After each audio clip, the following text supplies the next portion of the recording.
Muy bien, procedo a presentarte entonces, Daniel. Hoy día tenemos el honor de tener a Daniel Aguirre, quien fue alumno de Pablo Irarrázaval, él es ingeniero electrónico en telecomunicaciones de ESPOL Ecuador, tiene un máster en física médica de la UBA en Argentina y un doctorado en procesamiento digital de señales de la PUC.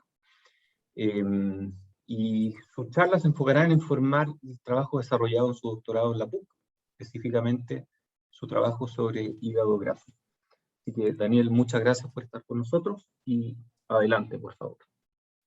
Muchas gracias, estimado Ángel, y saludos a todos.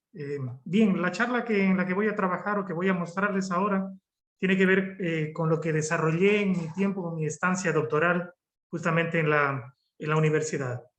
Lo que voy a hablarles tiene que ver con el trabajo realizado de la cuantificación de esteatosis hepática que se realizó por medio de la herramienta de resonancia magnética,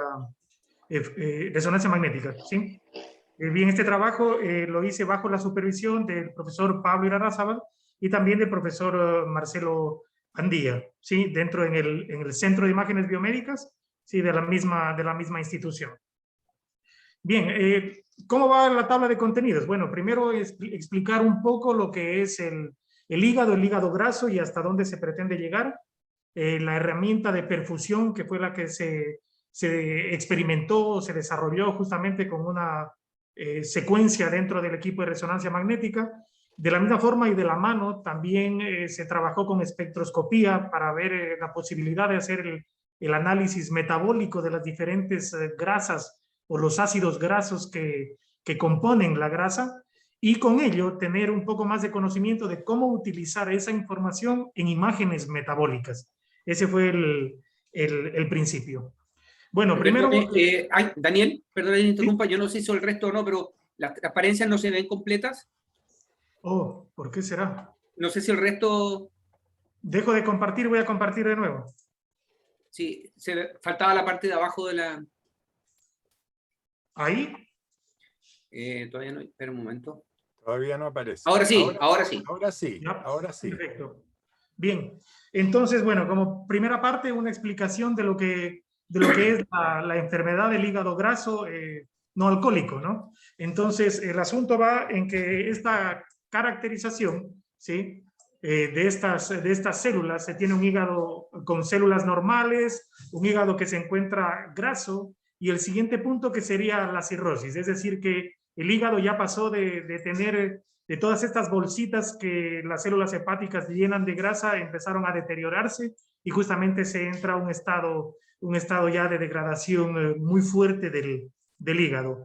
Entonces, una de las formas para ver o analizar este hígado graso es por medio de la biopsia, pero el problema que se tiene es que es invasivo y que tiene problemas de muestreo. ¿Qué quiere decir? Que cuando uno le sacan una biopsia del hígado, pues lo hacen únicamente en la cara anterior.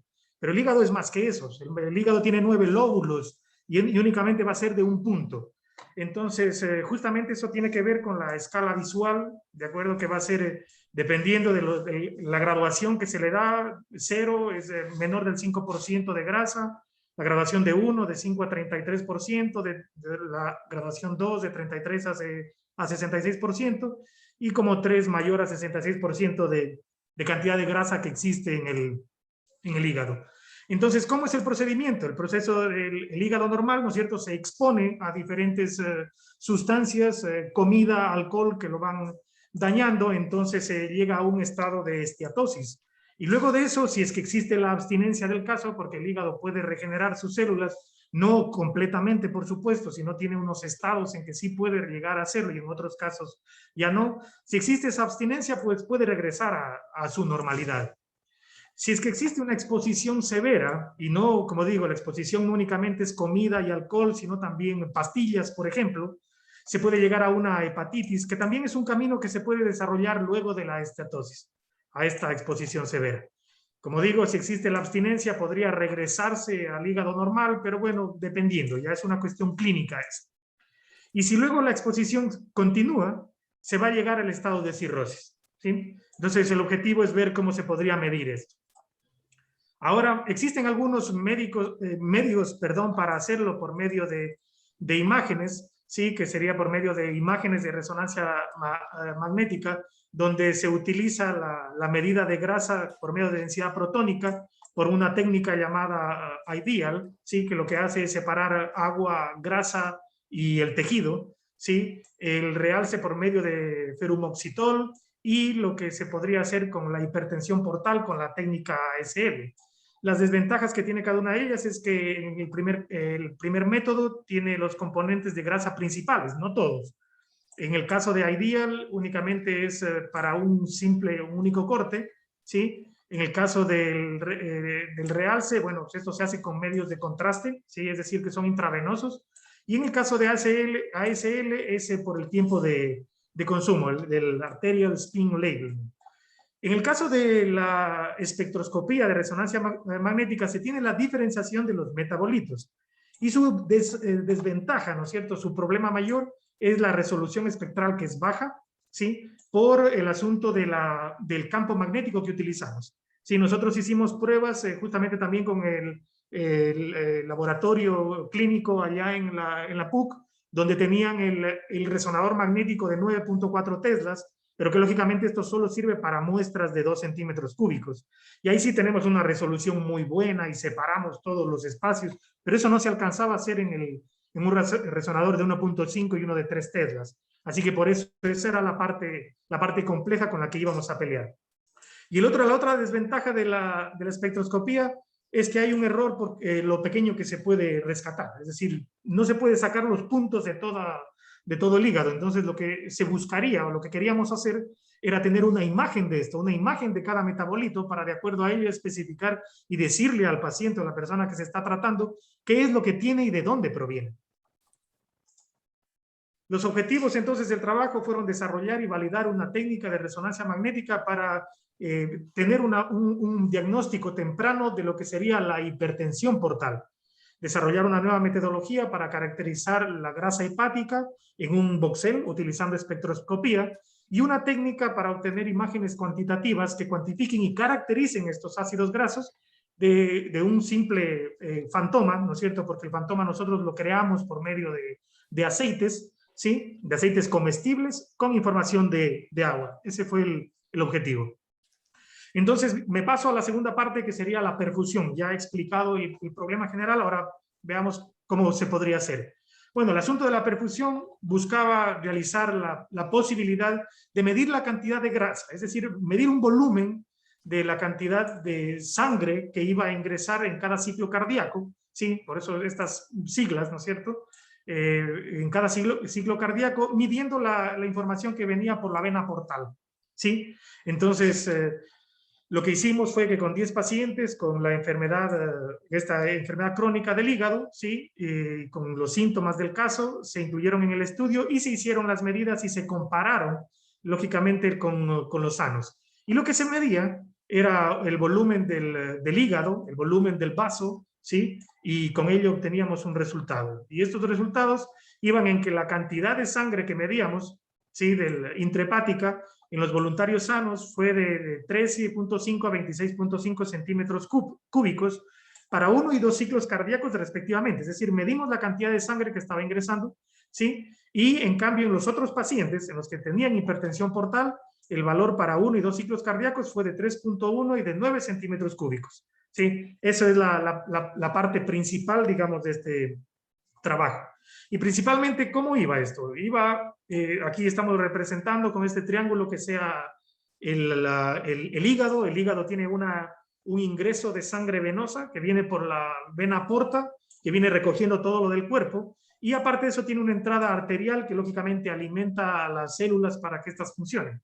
Entonces, lo que se hacía con la técnica de arterial spin labeling, es decir, etiquetábamos, ¿no es cierto?, una cantidad de sangre, y lo que hacíamos era etiquetar esta sangre que venía de la parte normal, de la vena porta, y en el caso de un hígado normal se veía una perfusión razonable, entraba más sangre al final, ¿no es cierto?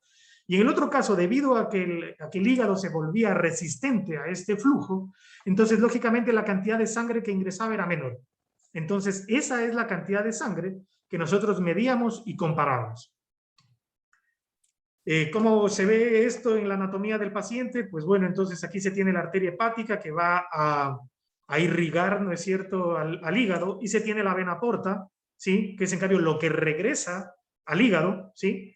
Y se tiene estas venas hepáticas, que estas venas hepáticas son las que se midieron, ¿no es cierto?, se calcularon y se las vieron con imágenes, ¿sí? Y por el asunto del retorno posterior a la vena cava inferior. Entonces lo que se hizo, y en esto quien diseñó esta técnica o la programación en el resonador fue justamente el profesor Marcelo Andía, y de esa manera entonces se aplicaba en esta parte del cuerpo. Es decir, nosotros aproximábamos, aquí se encuentra el hígado, como ustedes lo podrán ver, y de acuerdo a ello etiquetábamos esta parte para saber por dónde iba a venir la vena porta.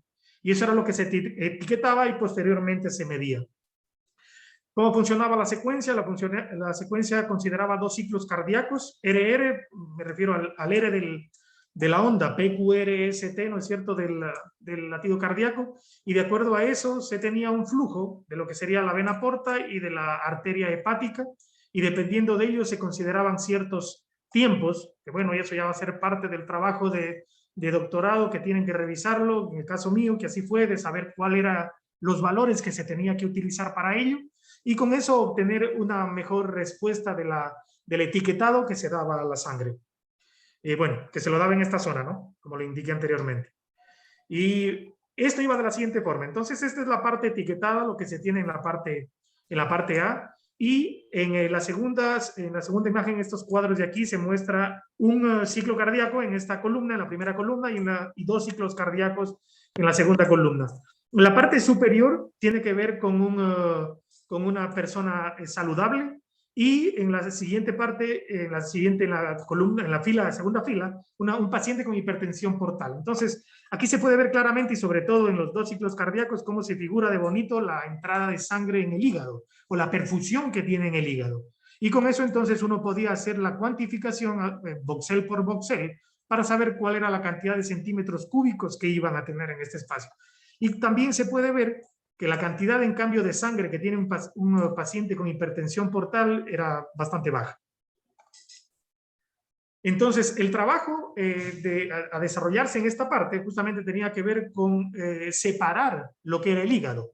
Entonces, de las imágenes que se obtenían de una de las secuencias, ¿sí?, no de la de arterial spin labeling, sino otra, una de T1 simplemente, se sacaba o lo hacíamos de manera manual en ese momento. Por supuesto, ahí la idea sería de que a futuro, y es más, otros compañeros trabajaban en ello, de ver la posibilidad de que se pudiera hacer una segmentación únicamente del hígado y de manera automática, pero eso por supuesto es otro tema de doctorado. Así que entonces lo que se hizo esto de manera manual era poder sacar el volumen de todo el hígado con la finalidad de poder hacer las comparaciones, y luego se hacían reconstrucciones de ello utilizando MATLAB, ¿sí?, que era lo que nosotros ocupábamos. Y de la misma forma lo hacíamos con el vaso. Es decir, hacíamos una comparación de justamente los tamaños del vaso, el volumen que tenía el vaso, porque eso tiene también una aplicación clínica. Cuando el vaso está muy grande, lógicamente quería decir que se tenía un problema. Hay algunas personas que no, que lo tienen al vaso grande por un asunto de genética, de raza, así mismo resulta de esa forma, pero en otros casos no era así. Así que es por ello que se lo consideró. Entonces, ¿cómo funcionaba todo esto? De esta recolección de datos, lo que se hacía era especificar o contabilizar cuáles eran los datos que se habían etiquetado, es decir, que tenían señal en la vena hepática. Entonces, esa cuantificación se la hacía de forma manual, ¿sí? Entonces, al considerar todos los cortes del producto del arterial spin labeling, se hacía esta cuantificación, esto lo hacía de manera manual, y luego de ello lo que se tenía era la reconstrucción como esto lo que están viendo aquí es una reconstrucción de los voxeles que tenían señal, ¿sí?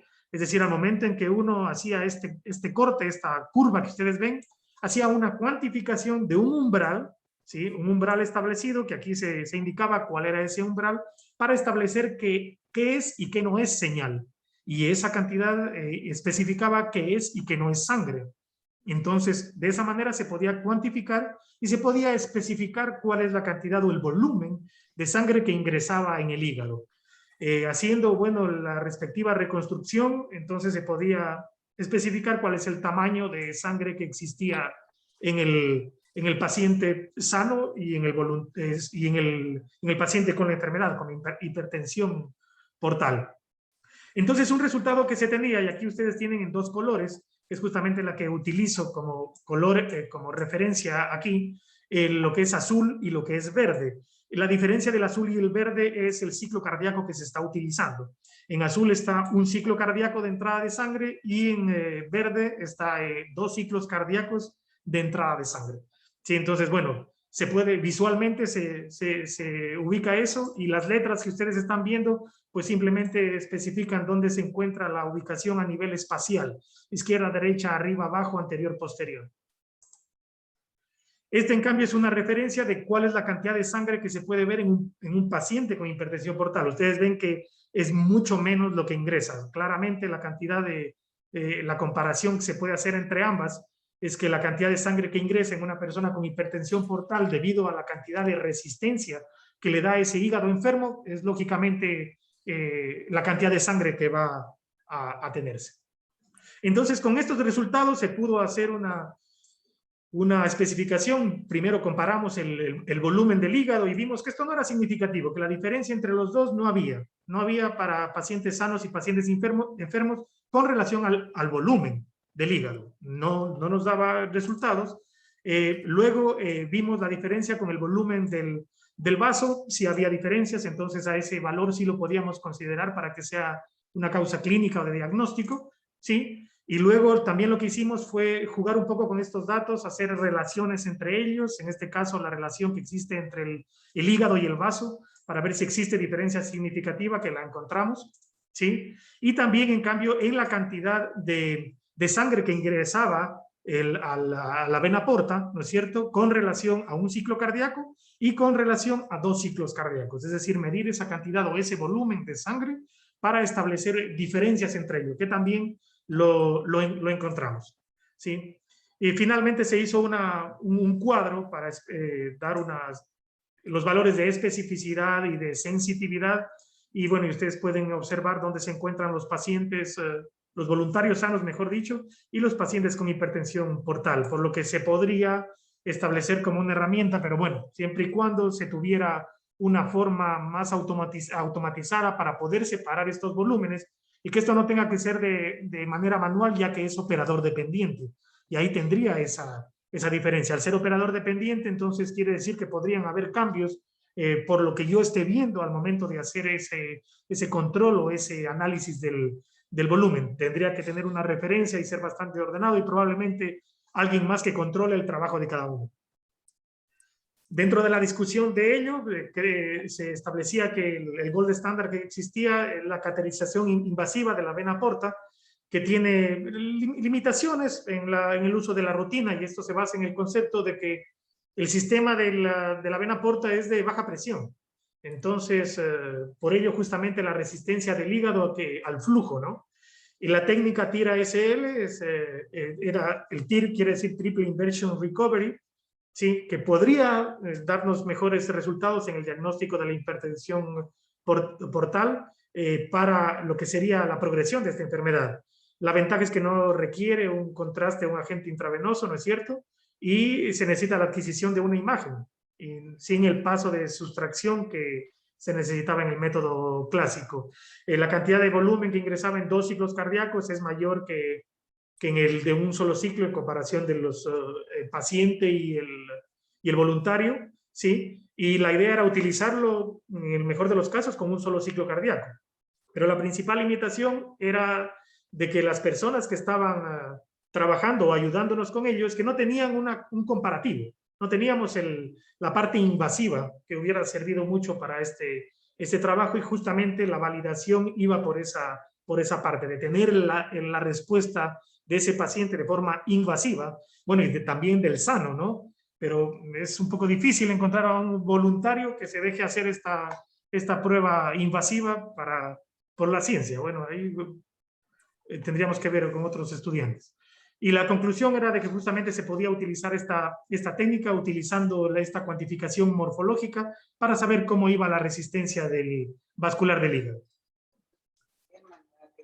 Bueno, Para el caso futuro, la idea es seguir trabajando en esto, lo que les indicaba, tener un método automatizado para saber qué separar y qué no, ¿sí?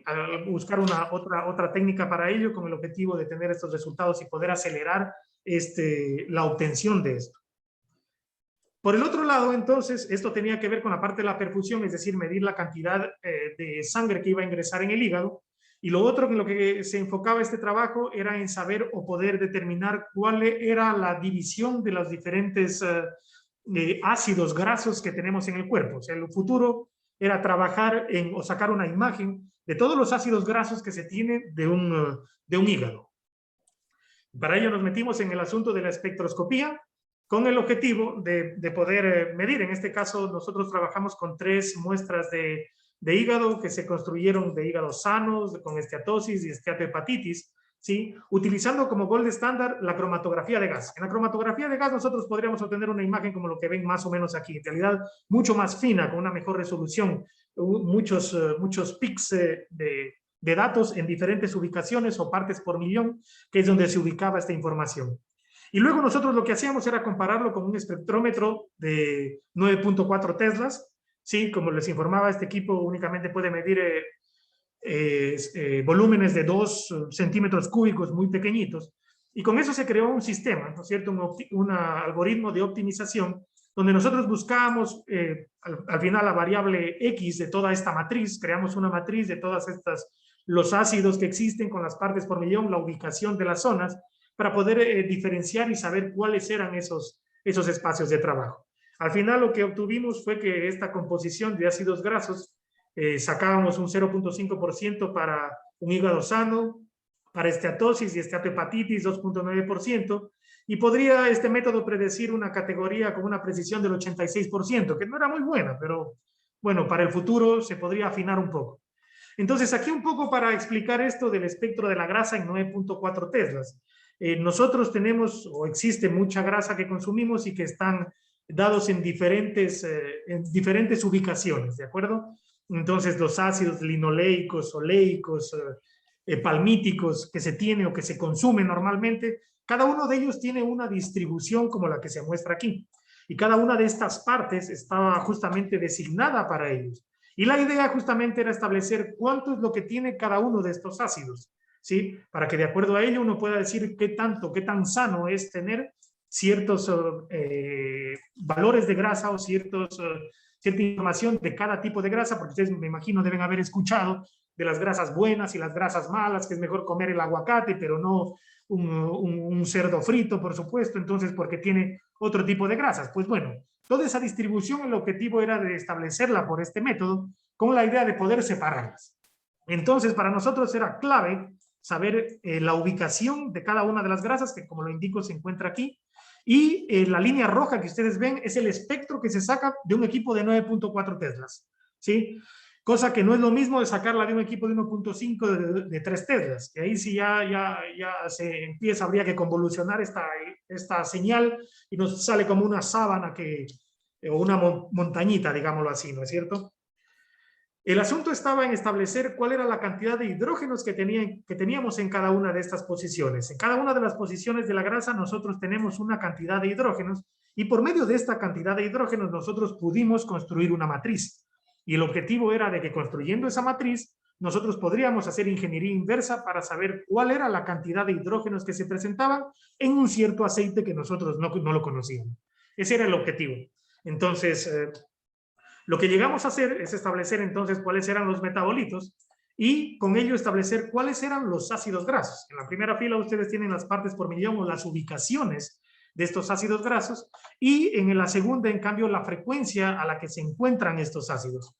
Luego de ello nosotros tenemos, en cambio, la presencia de los hidrógenos que se encuentra en cada uno de los ácidos que nosotros utilizamos para trabajar. El mirístico, miristoleico, palmítico, que si ustedes definen o ven en la parte de atrás de un aceite, los van a leer a ellos, ¿sí?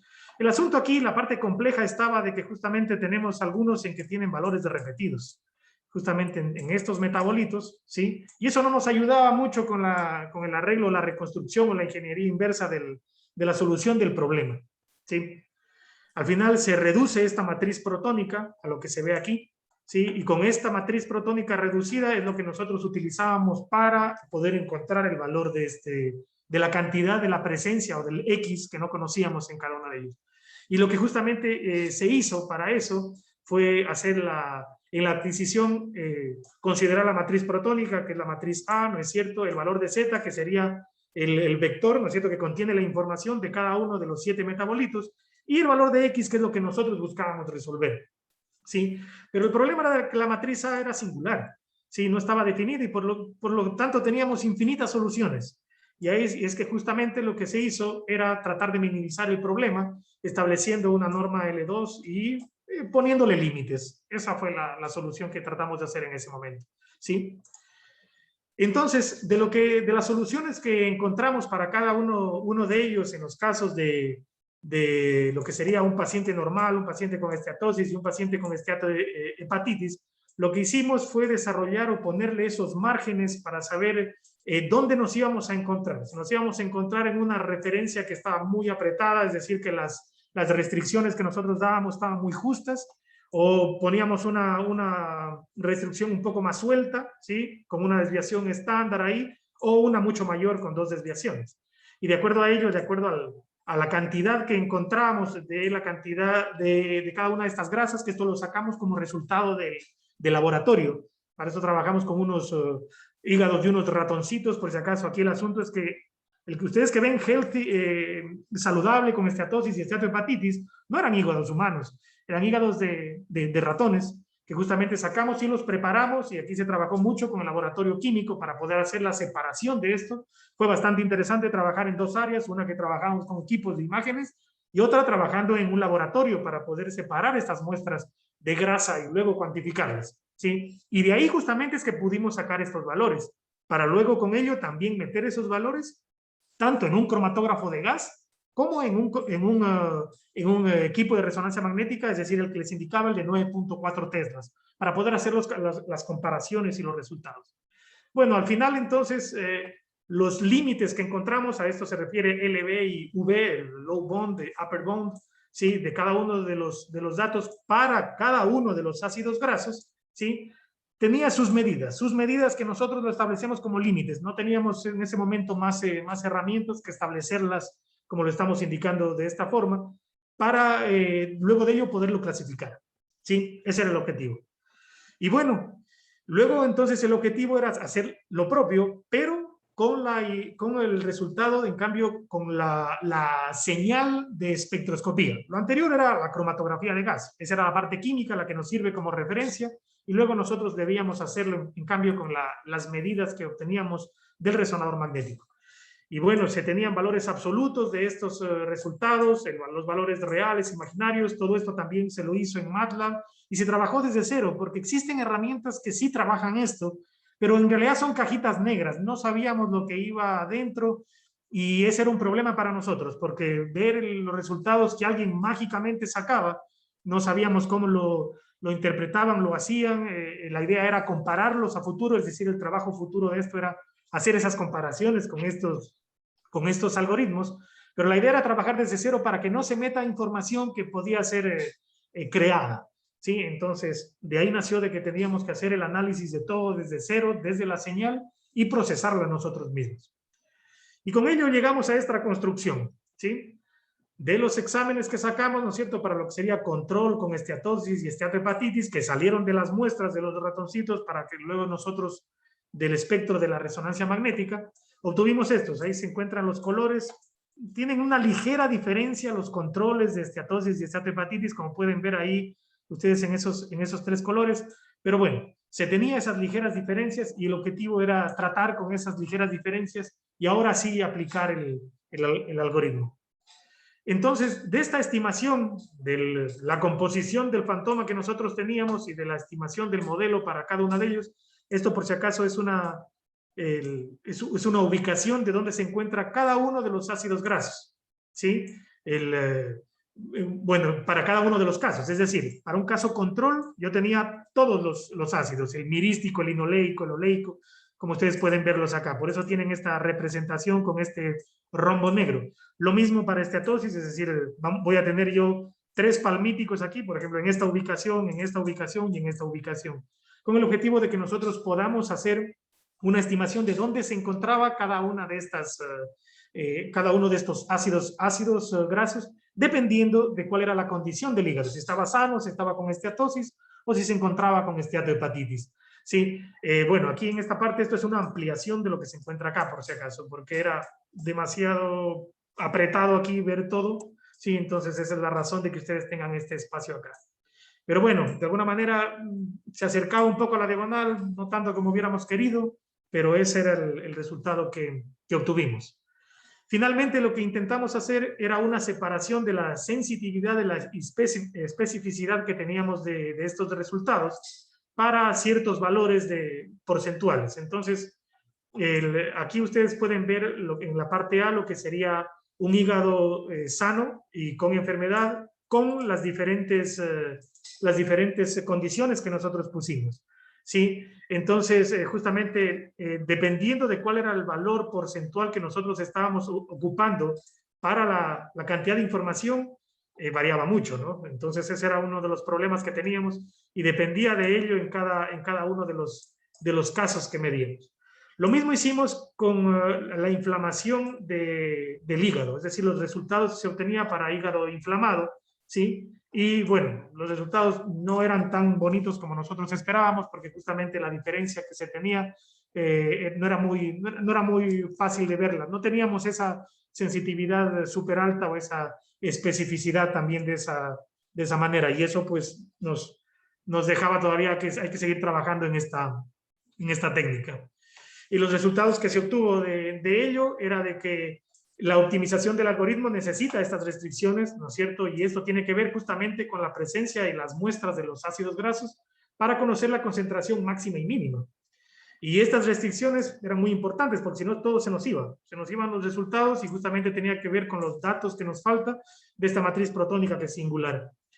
La segunda restricción que se tenía, menos estricta, ¿sí? Que tenía que ver con estabilizar el rango de la concentración de cada ácido graso. ¿Sí? Es decir, qué tanto de ello queremos nosotros verlo. El análisis de sensitividad mostró que el algoritmo es muy sensitivo al ruido. ¿Sí? Nos falta ahí ver cómo poder regularla. Y la calidad del espectro era crítica. Es decir, que si venía un espectro en que falló un poquito más en alguna de las partes por millón, ya nos iba a dar resultados diferentes. Y justamente el trabajo futuro necesitaba validar estos resultados con tejido biológico, que todavía ya nos faltó tiempo para eso, ya no logramos hacerlo, y hacerlo también no solo en el de 1.5, sino en el equipo de 3 Teslas, y ver si así ese espectro, es decir, el espectro de resonancia magnética del equipo de 3 Teslas podía tener cierta ventaja sobre el de 1.5. Pero lógicamente, si es que el de 9.4 ya nos daba ruido, sabemos que vamos a tener problema con el de 3 Teslas. La idea era que el método puede establecer las categorías, ¿sí? Dando estos márgenes. Sin embargo, teníamos el problema de que la cantidad que íbamos a establecer para cada uno de estos ácidos no estaba bien definida. La sensitividad que se tenía y la especificidad eran bajas. Bueno, la idea es seguir trabajando con este tema. Alguien más ojalá pueda tomarme la mano ahí en este trabajo a futuro, ¿sí? Con las muestras biológicas, justamente con el laboratorio de química. Finalmente, lo que se intentó ver o tratar de analizar es hacer este trabajo, pero a nivel del equipo, ¿sí? Es decir, que con el equipo, aplicando una técnica de imágenes, una técnica de adquisición, se pudiera establecer todos estos puntos que yo les decía en partes por millón, es decir, establecer cuáles son estos pics de grasa y poderlos sacar en imágenes. Entonces, aquí, como digo, bueno, similar al anterior, tratar de establecer estos ácidos grasos, los que se pueden ver en la cromatografía de gas, pero ahora tratar de llevarlo a imágenes. Es decir, hacer esa deconvolución para que de una señal de espectro bastante grande, por cada uno de los voxeles, se pueda establecer una diferenciación y poder encontrar el valor de X. Es decir, estoy llevando el mismo problema anteriormente expuesto, pero ahora a imágenes. Y aquí lo que se encontró es que la presencia de estos 4 aceites, porque utilizamos 4 aceites, esto es lo que se ve aquí, son 4 aceites, ¿sí? Y agua, ¿sí? El error máximo que se encontró fue de 13.14% para el metabolito de metil, que se encuentra en esta ubicación de partes por millón y que correspondía al aceite de maíz. Y en una segunda estimación de los algoritmos se estimó que estos porcentajes, o el porcentaje de estos ácidos grasos, de estos metabolitos, el error máximo que se encontró fue para el caso del ácido graso linoleico, ¿sí?, en el aceite de oliva.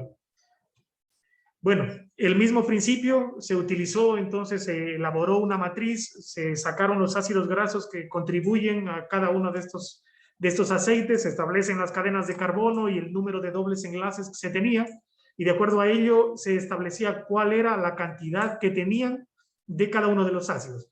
Por supuesto, estos valores de aquí nosotros ya los sacamos de la cromatografía de gas. Nosotros sabíamos qué es lo que tenían cada uno de estos aceites. Y con ello nosotros buscábamos hacer una sumatoria para establecer el 100% de la señal. ¿Sí? Aquí, bueno, eso es lo que encontrábamos de cada uno de ellos, ¿no? Y lo que buscábamos hacer era encontrar el valor de X. Es el mismo problema anterior, ¿sí? Encontrar el valor de ese vector.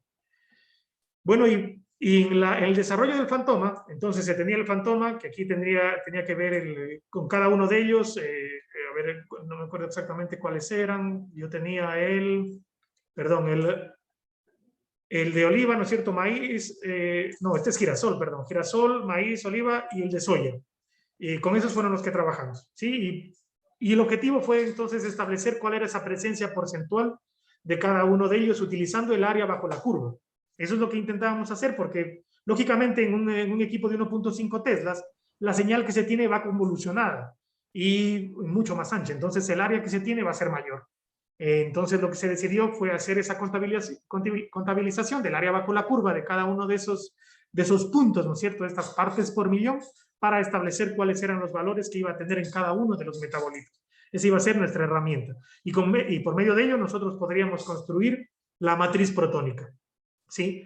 Pero para ello, entonces, nosotros consideramos hacer 5 circulitos, ¿no es cierto?, en el cual íbamos a considerar o agregarles las inhomogeneidades de campo, que es algo que tenemos comúnmente en la resonancia magnética, y luego de ello nosotros poder establecer cuál iba a ser la intensidad de señal que íbamos a obtener de cada uno de esos viales y para cada uno de los puntos, ¿sí?, que era justamente lo que intentábamos establecer para la ubicación que se tenía.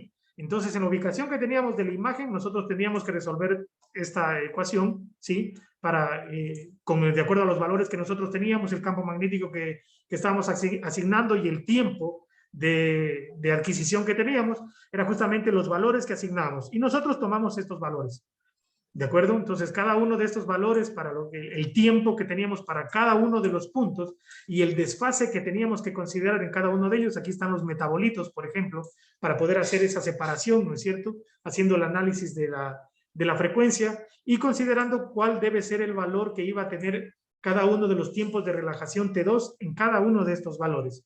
Esa era la idea de lo que obtuvimos de uno de los datos por medio del equipo de 9.4 Tesla. Sacamos esta información y por medio de ello nosotros armábamos todo este fantoma digital con el objetivo de poder construir esta imagen y luego hacer la parte inversa para encontrar los resultados. Entonces nosotros obteníamos las imágenes absolutas, reales e imaginarias, ¿no es cierto? Y para ello nosotros hacíamos esta adquisición para este fantoma creado, ¿no es cierto? Por medio de la ecuación anterior creamos este fantoma y podríamos hacer adquisiciones con diferentes tiempos de eco para calcular las inhomogeneidades que teníamos que aplicarle a cada uno de ellos, a toda la imagen para que se parezca a lo que es real. Bueno, y ahora se utilizaba en cambio lo que era la formulación de Peterson para poder sacar el agua, ¿sí?, de la señal y los diferentes tipos de grasa, ¿sí? Entonces ahí es donde justamente este valor de esta señal de cada tiempo de eco aplicado, ¿sí?, tenía que hacerse el proceso para poder encontrar cuál es el valor que yo le voy a aplicar al agua y cuál es el valor que se va a dar a cada una de las cantidades de grasa que se van a ir sumando para cada metabolito, ¿sí? Aparte de ello, asignar las inhomogeneidades de campo, ¿sí?, y establecer entonces cuál es el valor que vamos a tener, considerar todo lo más real posible para hacer este fantoma digital. Y luego de ello, bueno, se simplificaba todo esto en esta fórmula para con ello poder aplicar lo mismo que se estaba haciendo anteriormente, que era hacer una minimización y de acuerdo a ello encontrar una mejor forma o un mejor ajuste para que nos dé la cantidad de señal en cada uno de estos metabolitos encontrados y obtener el problema inicialmente construido digitalmente. Ese era el objetivo. Entonces, se consideraban 8 ecos y por medio de ello íbamos agregando información a la matriz para que justamente podamos construir qué es lo que nosotros necesitábamos obtener. ¿Sí? La señal que queremos obtener, los valores de phi o los valores que íbamos a considerar, ¿sí? Los valores que me va a dar cada una de las respuestas de los ecos y los valores que se debe establecer para la amplitud que yo voy a tener de cada uno de estos metabolitos. Entonces, con ello justamente debía establecer esta minimización, este proceso de mínimos cuadrados y obtener esa señal. Y bueno, finalmente, la otra parte, igual nosotros debíamos establecer cuáles eran los límites inferiores y superiores que teníamos que considerar para cada uno de estos ácidos, que los establecimos de acuerdo a estos valores que se encuentran aquí y de acuerdo a lo que obtuvimos en el equipo. Lógicamente aquí no se considera la muestra de agua porque no está considerada en la estimación únicamente estaba considerada la muestra de grasa, y las restricciones físicas que fueron alcanzadas para el ácido palmítico y el ácido, el palmitoleico, que es otro, justamente en el aceite de oliva. Y bueno, los resultados que se obtuvo, primero la estimación de la inhomogeneidad del campo, es como ustedes la ven ahora en pantalla, que eso es lo que se creó, ¿no es cierto?, para poder agregarle esa imagen, y luego de ello hacer la estimación de los metabolitos. Entonces aquí lo que se está mostrando es que para cada uno de los metabolitos, es decir, cada una de las partes por millón que existe, se hacía una estimación de cuál era la cantidad de presencia de señal, ¿no es cierto?, para cada uno de los aceites, que eso es lo que se trata de indicar aquí, en cada una de estas partes para saber cuál era la presencia que tenía cada uno de ellos. Lógicamente eran diferentes, ¿no? ¿Sí? Y de esa manera entonces el objetivo era encontrar estos valores. Y luego lo mismo, el objetivo era encontrar lo mismo, pero en las imágenes, ¿sí? Entonces aquí en las imágenes se ubica a cada una de las partes por millón, aplicando ya esta reconstrucción, llamémoslo así, para saber cuáles eran los valores de X que se iba a encontrar en cada uno de estos viales creados, ¿no es cierto?, del fantoma digital, con el objetivo de saber si lo que íbamos a obtener era similar a la realidad que se obtenía.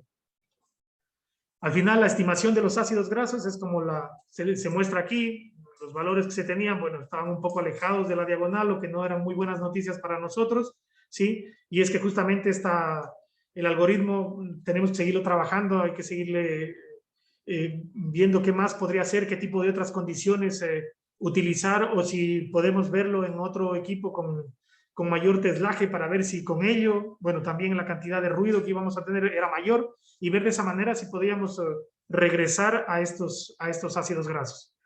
Los resultados visuales, entonces, como los muestran aquí, este es para el palmítico, el palmitoleico, el ácido estiárico, oleico, linoleico y el linolénico. Esos eran los resultados que nosotros obtuvimos. Y en esta diapositiva, los errores absolutos que se obtenían, que ustedes pueden ver en el primer caso para estos metabolitos, el error absoluto que teníamos era hasta de 3%, pero luego ya crecimos hasta el 12, 13%, y en otros casos crecimos hasta el 50%, entonces ya algo estaba mal ahí, no estaba funcionando correctamente y teníamos que seguir trabajando sobre ello para establecer cuáles eran los valores en que justamente se pueda obtener resultados mejores. Ahí no nos fue tan bien esta área, pero bueno, queda mucho para trabajar por ahí, ¿sí? Y los errores estimados, en cambio, para la estimación de cada uno de los ácidos, bueno, en algunos casos como que salía muy bien el palmitoleico, sí, pero esto es engañoso, por lo que pasa es que el palmitoleico es bastante pequeño, ¿sí? Y en cambio, en otros casos, por ser muy pequeño, nos daban unos errores gigantes, como pueden ver en este caso. El error absoluto que se tenía es mucho mayor, en algunos casos llegábamos, como digo, 12, 15, pero aquí el 50 ya era inaceptable. Sí, entonces seguir trabajando sobre esto y ver cómo poder disminuir y hacer esa diferenciación de la ubicación, de la frecuencia de cada uno de estos ácidos grasos para que nos dé una respuesta. Finalmente, la discusión que se tenía aquí era que los mayores errores se debía a esa estimación que no era precisa de las inhomogeneidades de campo. Entonces, con menos del 2%, sí no se podría trabajar.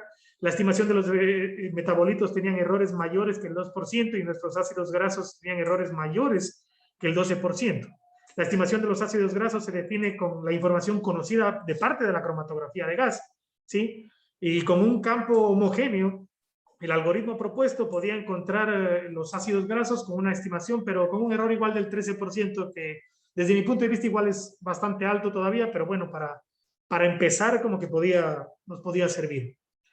La conclusión era de que este algoritmo, esta optimización, permite hacer o establecer los valores de los metabolitos, pero siempre y cuando que se conozca la información de la cromatografía de gas. Entonces ya como que resultaba un poco, ¿para qué? Si ya tengo la cromatografía de gas, yo entonces voy a meter a una persona al resonador. Mejor es la biopsia de la cromatografía de gas. Sí, por supuesto, pero el asunto es que tiene el problema de muestreo. Sí, de que va a ser de una sola parte del hígado, y lo que nosotros estábamos buscando era que sea de todo el órgano. El método podía predecir la presencia metabólica de las imágenes, sí, y de una manera más rápida que lo que era encontrar la espectroscopía. Sí, más rápida, pero menos eficaz. Era útil para estimar no solo la presencia de los ácidos grasos en el hígado, sino también para analizar otros metabolitos en otras patologías. Esa era la idea.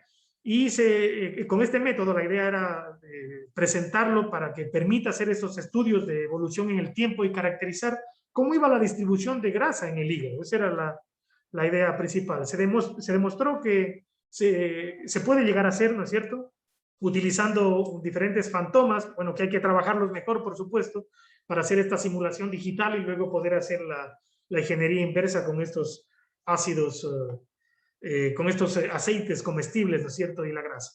Y una vez que se pueda estimar este porcentaje de los ácidos grasos con el fantoma digital, bueno, ya para poder lanzarse a algo real, ¿no es cierto?, con estos aceites ya reales para poderlos meter en el equipo y poder sacar estos resultados. Y luego ver, por supuesto, si es que existiría alguna ventaja en hacerlo en el de 3 Teslas, que eso ya no llegué a trabajarlo, ya el tiempo ya no me alcanzó para eso, pero es ahí a donde se apuntaría. Bueno, entonces, ¿y cuáles son los avances en esta área para los futuros interesados? Lamentablemente yo ya no estoy en el CIB, ya no estoy en la PUC, ya me encuentro en otro país, y ello es una desventaja. Yo agradezco mucho a la gente de CIB, a Pablo, de que justamente obtuvieron estos permisos para poder programar en el equipo. Eso, créanme, es una ayuda muy grande y es una de las grandes ventajas que se tiene de trabajar en el doctorado con ellos. Tienen muchísima experiencia en esto. Entonces, tener ese acceso a ese código fuente para poder aplicar una nueva técnica, una nueva secuencia, pues ayuda mucho, ¿sí? ¿Qué es lo que he desarrollado ahora o qué me he movido ahora? Más bien con las herramientas existentes. Siempre me gustó trabajar con la técnica de resonancia magnética funcional. Sí, es más, teníamos un compañero, Pradi, que se encontraba allá trabajando en esa área, que era bastante interesante para poder medir la actividad cerebral, para tratar el consumo de oxígeno y ver qué respuesta se podía dar con el asunto de los psicológico y psiquiátrico. Sí, así que, bueno, con esa parte me he encontrado trabajando con la Universidad de la SUAY, acá en Ecuador, de donde yo soy, y con ellos hemos podido hacer algo, no mucho después de todo, porque también estuvimos con la pandemia, teníamos que meter a voluntarios sanos en el equipo, pero ya no se pudo dar. Bueno, ahora como que tal vez ya estamos regresando a la mal o bien llamada, como decían ver ustedes, de la nueva normalidad por el asunto del COVID, y con ello poder empezar a trabajar. Entonces, los trabajos que he tenido realizados ahora no van mucho por este lado porque no tengo un equipo para hacerlo. Me falta ese código fuente para poder trabajarlo, ¿sí? Y bueno, van en propuestas computarizadas para trabajar lo que es en el área de neuropsicología. Ahí se está funcionando. Y bueno, eso es lo que podría indicar como sugerencia o consejo a los nuevos estudiantes de doctorado, es que aprovechen esta oportunidad, que aprovechen las herramientas Yo les agradezco mucho a Pablo y a Marcelo, bueno, no solo a ellos, a Sergio, a Cristian, todos los que se encuentran en el CIB trabajando, porque por medio de ellos pude aprender mucho, ¿sí? O sea, eso es una de las grandes ventajas de que uno piensa que sabe algo y cuando sale del doctorado sabe que sabe menos, ¿sí? Y también con ello el hecho de poder hacer investigación en otros lugares, no solo en Chile, también pude estar en otros lugares y eso fue bastante interesante para comparar cómo es el nivel de estudio que tienen ellos y las respuestas que están buscando a ciertas ideas que, bueno, como la actual, que puede resultar muy llamativa, pero que todavía está difícil de acercarse. Eso, les agradezco mucho por la atención. Muchas gracias, Daniel. Tenemos tiempo tal vez para una pregunta.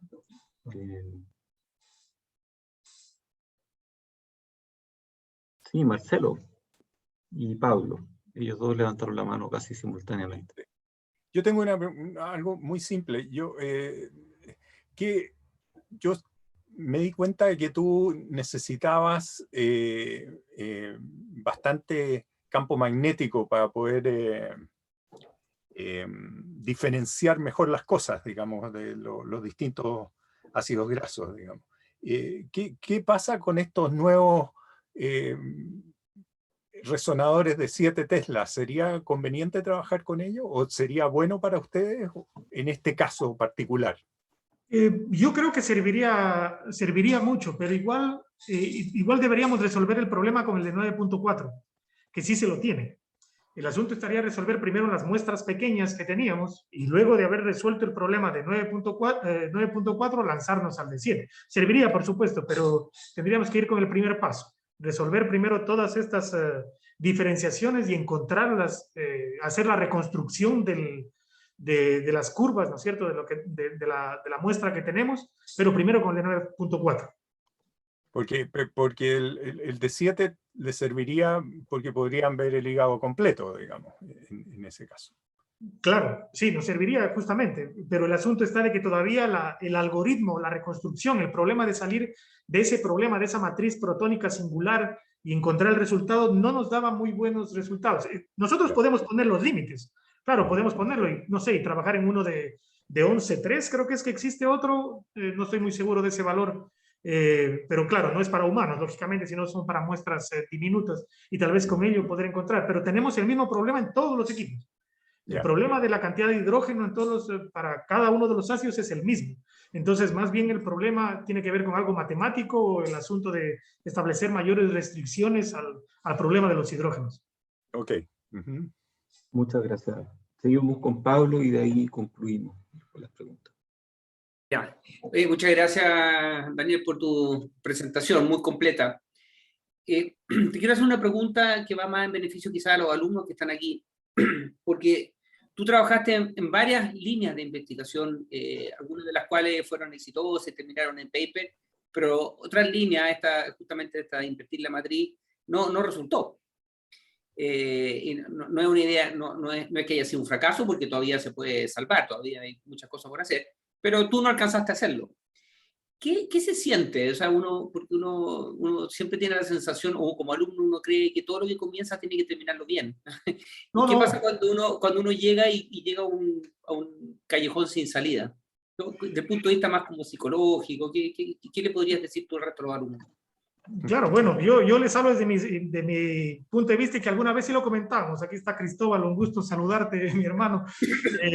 Es cierto, sí, uno dice, bueno, pero es que llego a un callejón de salida y esto es frustrante y se me acabó el mundo. No es así. Es más, yo alguna vez les consultaba a ustedes en el CIB que no hay un lugar donde se pueda intentar o se pueda publicar todo lo que uno ya ha hecho y que no puede funcionar. Yo recuerdo, les decía, les consultaba porque a uno le ahorraría mucho tiempo. Yo recuerdo el tiempo que utilicé o que invertí para poder probar todo lo que los artículos científicos decían acerca de este tema.